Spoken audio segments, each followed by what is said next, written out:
Hey guys, it's day 4 of Marvel Madness, which brings us to 2011 and Marvel's biggest gamble to date. I am of course talking about Thor.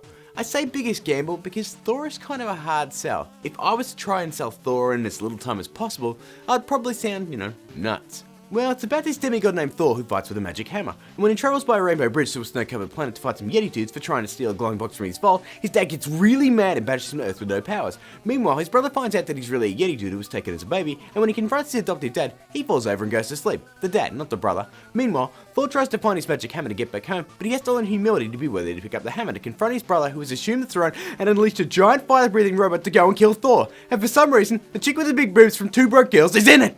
See? Not easy. So how did they do? Let's check out both the good and the bad. First, the good. Asgard looks f***ing awesome. Director Kenneth Branagh has done a fantastic job realising this world. He comes from that whole Shakespearean background, and boy does it show here. The actors clearly embrace the whole sensibility, and the parts of the film that take place on Asgard are by far the strongest. The performances are top notch. Anthony Hopkins is great and clearly relishes every bit of screen time as Odin. Chris Hemsworth brings a surprising amount of charisma and warmth to Thor, but as we all know, Tom Hiddleston steals the show as Loki. He's just so damn good, and it's really the first time in the MCU that a villain has had such a really significant impact. No wonder they couldn't let him go. The film is fully aware of its ridiculous premise, and it embraces it. It injects a lot of fun into the film that would be sorely missed if it wasn't there. I'm talking to you, Hulk. Agent Coulson and S.H.I.E.L.D. aren't shoehorned into this film like Iron Man 2. They actually feel like a natural part of the story rather than an afterthought. And who doesn't love that Stan Lee cameo?